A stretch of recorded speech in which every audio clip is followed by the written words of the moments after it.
Hello, എന്തൊക്കെയുണ്ട് വിശേഷം? എല്ലാവരും സുഖമായിരിക്കുന്നതെന്ന് വിചാരിക്കുന്നു. ഇത് നമ്മുടെ 4ാമത്തെ പാർട്ടാണ്. എന്നാൽ നമുക്ക് സ്റ്റോറിയിലേക്ക് പോയാലോ? സ്റ്റോറി ഇഷ്ടപ്പെടുന്നുണ്ടോ എന്ന് കമൻറ്റ് ചെയ്യണം കേട്ടോ, മറക്കരുതേ. എന്നാൽ വായോ, സ്റ്റോറിയിലേക്ക് പോയോ. നിർത്ത് ഹരൻ, എനിക്ക് ആ പേര് വിളിക്കുന്ന ഇഷ്ടമല്ല, അവൾ ചെവി പൊത്തിക്കൊണ്ട് പറഞ്ഞു. എന്നാൽ അതേസമയം അവളുടെ വീക്ക്നെസ് മനസ്സിലായ ഹരൻ നിഗൂഢമായൊരു ചിരി ചിരിച്ചു. അപ്പം നിനക്ക് യക്ഷിന്ന് വിളിക്കണ ഇഷ്ടമല്ല അല്ലേ? എന്നാൽ ഞാൻ ഇനി അങ്ങനെ വിളിക്കൂ, യക്ഷി യക്ഷി യക്ഷിയ. പറഞ്ഞ് മുഴുവനാക്കുന്ന മുമ്പേ നെറ്റിയിൽ എന്തോ വേദന അനുഭവപ്പെട്ടു. ഒപ്പം കൺപീലിയിലൂടെ മുഖത്തേക്ക് രക്തം ഒഴുകിയിറങ്ങി. അമ്മ! അലറിക്കൊണ്ടുള്ള ആ വിളിച്ചയിൽ ആ വീട് മുഴുവനൊന്ന് കുലുങ്ങിപ്പോയി. ആ ശബ്ദം കേട്ട് ഹരനും നിധിക്ക് ഒരുമിച്ച് ഡോറിനരികിലേക്ക് നോക്കി. കയ്യിൽ കോഫി കപ്പുമായി പേടിച്ചു വിറച്ചു നിൽക്കുന്ന മാധു. അവൻ്റെ നോട്ടം ഹരൻ്റെ നെറ്റിയിലൂടെ ഒഴുകിയിറങ്ങുന്ന രക്തത്തിലേക്കാണ്. നിധികയ്ക്ക് അപ്പോഴാണ് സ്ഥലകാല ബോധം വന്നത്. ദേഷ്യം വന്നപ്പോൾ താൻ കയ്യിൽ കിട്ടിയ ഫോണിൻ്റെ ചാർജർ എടുത്താണ് ഹരനെ എറിഞ്ഞത്. അത് കറക്റ്റായി അവൻ്റെ നെറ്റിയിൽ തന്നെ കൊണ്ടു. ചാർജറിൻ്റെ പിന്നുകൊണ്ട് മുറിയിലായി നിർത്താതെ രക്തം ഒഴുകുന്നുണ്ട്. അയ്യോ മോനെ! അമ്മയും അച്ഛനും അവൻ്റെ അരികിലേക്ക് ഓടിയെത്തി. എന്താ ചിത്തു പറ്റിയേ? അമ്മ അവൻ്റെ അടുത്തേക്ക് വന്നു. ഇനി എന്ത് പറ്റാനാ, മനുഷ്യൻ്റെ നെറ്റി എറിഞ്ഞ് പൊട്ടിച്ചിട്ട് ഇരിക്കുന്ന ഇരിപ്പ് കണ്ടില്ലേ പിശാശ്. ഹരൻ നിധിയെ രൂക്ഷമായി ഒന്ന് നോക്കി. തല താഴ്ത്തിയാണ് അവളുടെ ഇരിപ്പ്. വാ, അമ്മ മരുന്ന് വെച്ചുതരാം. വേണ്ട, ഈ വീട്ടിൽ ഇത്തിരി മനസമാധാനം കിട്ടിയിരുന്ന ഈ റൂമിലായിരുന്നു, ഇപ്പം അതും പോയി കിട്ടി. അത് പറഞ്ഞ് അവൻ പുറത്തേക്ക് നടന്നു. മോളെന്ത് പണിയായി കാണിച്ചേ? അമ്മ ശാസനോട് ചോദിച്ചു. വാതിലിനരികിലെത്തിയ ഹരനൊന്ന് തിരിഞ്ഞു. ജാതകപ്പൊരുത്തം, ജാതിയും മതവും കുടുംബം പദവി എല്ലാം നോക്കി എൻ്റെ തലയിൽ കെട്ടി വെച്ച് തന്നതല്ലേ, ഇനി എല്ലാവരും കൂടെ അനുഭവിച്ചോ?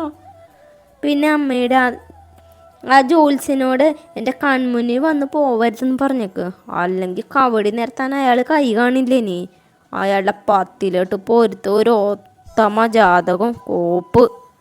അവൻ പുറത്തേക്ക് പോയി. നിധി ഒന്നും മിണ്ടാതെ ബെഡിൽ തന്നെ ഇറങ്ങി ബാത്റൂമിലേക്ക് കയറി വാതിലടച്ചു. ഏട്ടൻ കണ്ടില്ലേ, നമ്മുടെ ജിത്ത് ദേഷ്യപ്പെട്ട് സംസാരിക്കണു, അമ്മ അത്ഭുതത്തോടെ പറഞ്ഞു. നിങ്ങളൊക്കെ ഒരു അമ്മയാണോ? സ്വന്തം മകനെ മരുമോളെ അടിച്ച് നെറ്റി പൊട്ടിച്ചിട്ട് പ്രതികരിക്കാതെ വടി വിഴിഞ്ഞ പോലെ ഇരിക്കണു. നിങ്ങളുടെ സ്ഥാനത്ത് ചന്ദനമഴയിലെ ഊർമിള ചേച്ചിയാണ് മരുമോളെ അടിച്ച് പുറത്താക്കിയാനെ, മാധു പറഞ്ഞു. ഡാ, എരുതിയിൽ എണ്ണ ഒഴിക്കാതെ പോളാ, അച്ഛൻ്റെ ശബ്ദം ഉയർന്നു.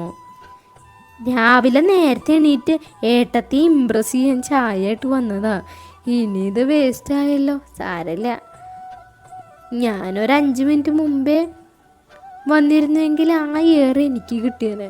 തൃക്കാട്ട് ഭഗവതി കാത്തു, മാധു സ്വയം പറഞ്ഞ് പുറത്തേക്ക് പോയി. ഒപ്പം അമ്മയും അച്ഛനും. ബാത്റൂമിൽ കയറി വാതിൽ അടച്ച നിധിക ഡോറിൽ ചാരി നിന്നു. ശ്വാസം പോലും എടുക്കാൻ കഴിയാത്ത അവസ്ഥ. താനിപ്പോൾ എന്താ ചെയ്തേ? പലരുമായിട്ട് വഴക്കിടുമെങ്കിലും ഇന്നേ വരെ ആരും ഉപദ്രവിച്ചിട്ടില്ല. പക്ഷേ ഇന്ന് ഹരനെ ഞാൻ വേണമെന്ന് വെച്ചിട്ട് ചെയ്തതല്ല, ദേഷ്യം വന്ന് പറയാതെ ചെയ്തതാ. അവളുടെ തലയൊന്ന് താങ്ങി നിലത്തേക്ക് ഇരുന്നു. എത്ര നേരം അങ്ങനെ ഇരുന്നു എന്ന് അവൾക്ക് പോലും അറിയില്ല. കുറേ കഴിഞ്ഞത് അവളും താഴെ നിന്ന് എണീറ്റു. നേരെ കണ്ണാടിക്ക് മുന്നിൽ വന്ന് നിന്നു.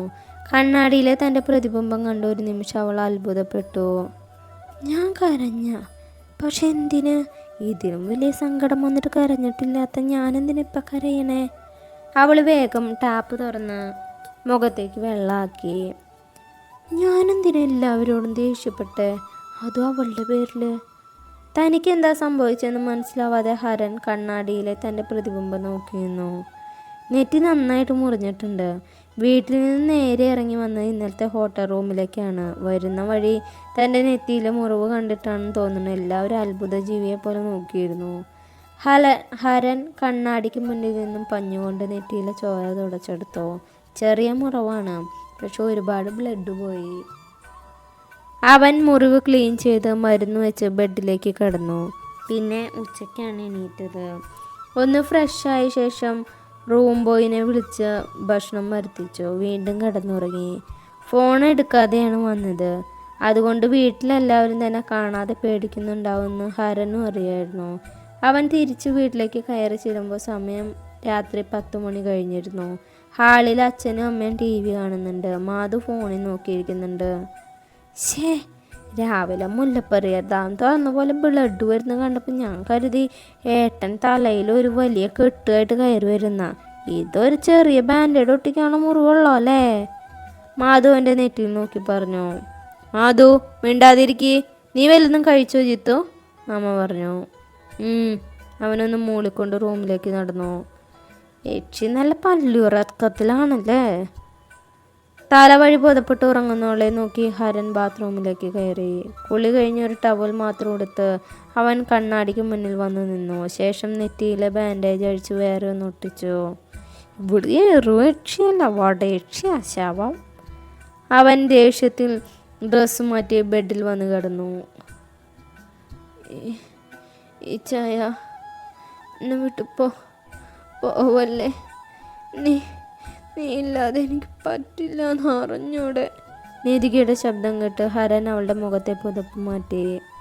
ഓ, ഇനി ഇതിൻ്റെ കുറവും കൂടിയുള്ള ഉറക്കത്തിൽ സംസാരം മറ്റൊന്നല്ല. ഇനി വല്ല അടിയും തോടിയും കൂടി ഉണ്ടാവോ? റിസ്ക് എടുക്കണ്ട. അവൻ അവളുടെ നടുവിലായി 2-3 തണകൾ വെച്ച് അറ്റത്തേക്ക് തിരിഞ്ഞു കിടന്നു. പിറ്റേ ദിവസം ആദ്യം എണീറ്റ് ഹരനാണ്. ഫ്രഷായി വന്ന ടീഷർട്ട് മാറ്റി ഒരു ഹൂഡി എടുത്തിട്ടു. ഫോണും ഹെഡ്സെറ്റും എടുത്ത് ഡോറ് ചാരി പുറത്തേക്ക് ഇറങ്ങി. ഏട്ടത്തി ഇവിടെ ഏട്ടാ? ഹരൻ ഇറങ്ങി വരുന്ന കണ്ട് താഴെ ഹാളിലിരിക്കുന്ന മാധു ചോദിച്ചു. എണീറ്റിട്ടില്ല. നീ എന്താടാ ഇന്ന് ചായയും കൊണ്ട് വന്ന് ഇമ്പ്രസ് ചെയ്യാൻ നോക്കുന്നില്ലേ? അമ്മ പറഞ്ഞു. അയ്യോ വേണ്ട, എനിക്ക് പേടിയാ. നീ എന്താടാ അങ്ങനെ പറയണേ? അതൊരു പാവം ചേച്ചിയല്ലേ, കാണുമ്പോൾ തന്നെ അറിയാൻ സ്നേഹിക്കാൻ മാത്രം അറിയുമെന്ന്. ഒരു ടിപ്പിക്കൽ അമ്പലവാസി ചേച്ചി, ഉറക്ക സംസാരിക്കാൻ പോലും അറിയില്ലാന്ന് തോന്നുന്നു. മാധു അന്ന് പറഞ്ഞതിനെ കളിയാക്കി ഹരൻ പറഞ്ഞു. അന്ന് ഞാനങ്ങനെ കരുതിയേ, പക്ഷെ എന്തോ എവിടെയോ ഒരു തകരാറ് പോലെ. ചേച്ചി തലക്കിട്ടൊക്കെ അടിക്കണമെങ്കിൽ ഏട്ടൻ എന്തെങ്കിലും ചെയ്ത് കാണും. എനിക്ക് നിങ്ങളെ വലിയ വിശ്വാസമൊന്നുമില്ല. സത്യം പറയട്ടാ, എന്താ ചേച്ചി ചെയ്ത്? മാധു, ചെറിയ വായിൽ വലിയ വർത്താനം നിനക്ക് കുറച്ച് കൂടുന്നുണ്ട്. പോയി കുളിക്കണമെന്നറി. അമ്മ അലറിയതും മാധു അകത്തേക്ക് ഓടി. ജോഗിങ്ങിനായി ഹരൻ പുറത്തേക്കും. നീതിക എഴുന്നേറ്റ് ബ്രഷ് ചെയ്ത് താഴേക്ക് വന്നു. കുളിക്കണമെന്ന് കരുതിയെങ്കിലും പിന്നെ അത് വേണ്ടാന്ന് വെച്ചു. ഇവിടുത്തെ നല്ല മരുമകളാൻ ആവാനല്ല താൻ വന്നിരിക്കണേ. ഇവിടെ നിന്ന് ഇറക്കി വിടണമെങ്കിൽ ആദ്യം തന്നെ അമ്മയെ വെറുപ്പിക്കണം. അവൾ നേരെ അടുക്കളയിലേക്ക് ചെന്നു. ആ മോളെ എണീറ്റാ? കുളിച്ചില്ലേ? ഇല്ല. അത് സാരല്ല, മഞ്ഞല്ലേ, വെയിൽ വന്നിട്ടൊക്കെ കുളിച്ചാൽ മതി. ചായ തരട്ടെ? അയ്യോ, ഞാൻ രാവിലെ പാലേ കുടിക്കൂ. ആണോ? എന്നാൽ ഞാൻ ഇപ്പം എടുത്തു തരാം. അമ്മ അവൾക്ക് പാല് കൊടുത്തു. മോളെപ്പോഴാ കഴിക്കുക? ഇഡ്ഡലി ഉണ്ട്, എടുക്കട്ടെ? എനിക്ക് ഇഡ്ഡലി ഇഷ്ടമല്ല, എനിക്ക് ദോശ ഇഷ്ടം. ആണോ? കുറച്ച് മാവ് ഇരിപ്പുണ്ട്, അതുകൊണ്ട് ഉണ്ടാക്കി തരാട്ടാ. ഇവരെന്തെങ്ങനെ സീരിയലിലൊന്നും ഇങ്ങനെയല്ലോ? നിധിക ആത്മോദിച്ചു. അമ്മ സീരിയൽ കാണാറില്ലേ? ഉണ്ട്. എന്തേ? ഏയ് ഒന്നുമില്ല. അവൾ ഗ്ലാസ് കഴുകി വെച്ച് ഹാളിലേക്ക് നടന്നു. അവൾ പോകുന്നത് കണ്ട് അമ്മ ഇന്നലെ അച്ഛൻ പറഞ്ഞ കാര്യം ഓർത്തു. നിച്ചുവിൻ്റെ അച്ഛനും അമ്മയും പറഞ്ഞു, നീ മറക്കണ്ട, നമ്മളെ വേർപ്പിക്കാൻ അവൾ പലതും ചെയ്തു കൂട്ടും. നിന്നെ നന്നാക്കാൻ പറ്റുമെന്ന് ഞാനൊന്ന് നോക്കട്ടെ. അമ്മ ചിരിയോടെ തൻ്റെ പണികളിലേക്ക് മുഴുകി. ഹരൻ ജോഗിങ് കഴിഞ്ഞ് വരുമ്പോൾ ഹാളിൽ നിധികയും മാധു ഇരുന്ന് ടി വി കാണുന്നുണ്ട്. ടീപ്പോയ്ക്ക് മുകളിൽ വെച്ചിരിക്കുന്ന ന്യൂസ് പേപ്പർ എടുത്ത് ഹരൻ നിധികയെ ഒന്ന് നോക്കുപോലും ചെയ്യാതെ മുകളിലേക്ക് നടന്നു. പെട്ടെന്ന് ഫോൺ റിങ്ങിന്ന് ഹരൻ തിരികെ വന്ന് ഫോൺ നിധികയുടെ മടിയിലേക്ക് ഇട്ട് റൂമിലേക്ക് പോയി. അത് കണ്ട് മാധുവും നിധികയും തമ്മിൽ നോക്കി. അവൾ മടിയിൽ നിന്ന് ഫോൺ എടുത്തു. നമ്പർ മാത്രമേ ഉള്ളൂ. പിന്നീട് ഒന്നുകൂടെ നമ്പർ ശ്രദ്ധിച്ചതും തനിക്ക് ഏറെ പരിചിതമായ ആ നമ്പർ കണ്ട് അവളുടെ മുഖത്ത് സംശയം നിറഞ്ഞു. അപ്പോൾ നമ്മുടെ ഇന്നത്തെ പാട്ട് കഴിഞ്ഞു. നല്ലൊരു പാട്ടായിട്ട് നാളെ കാണാം. Bye, thank U.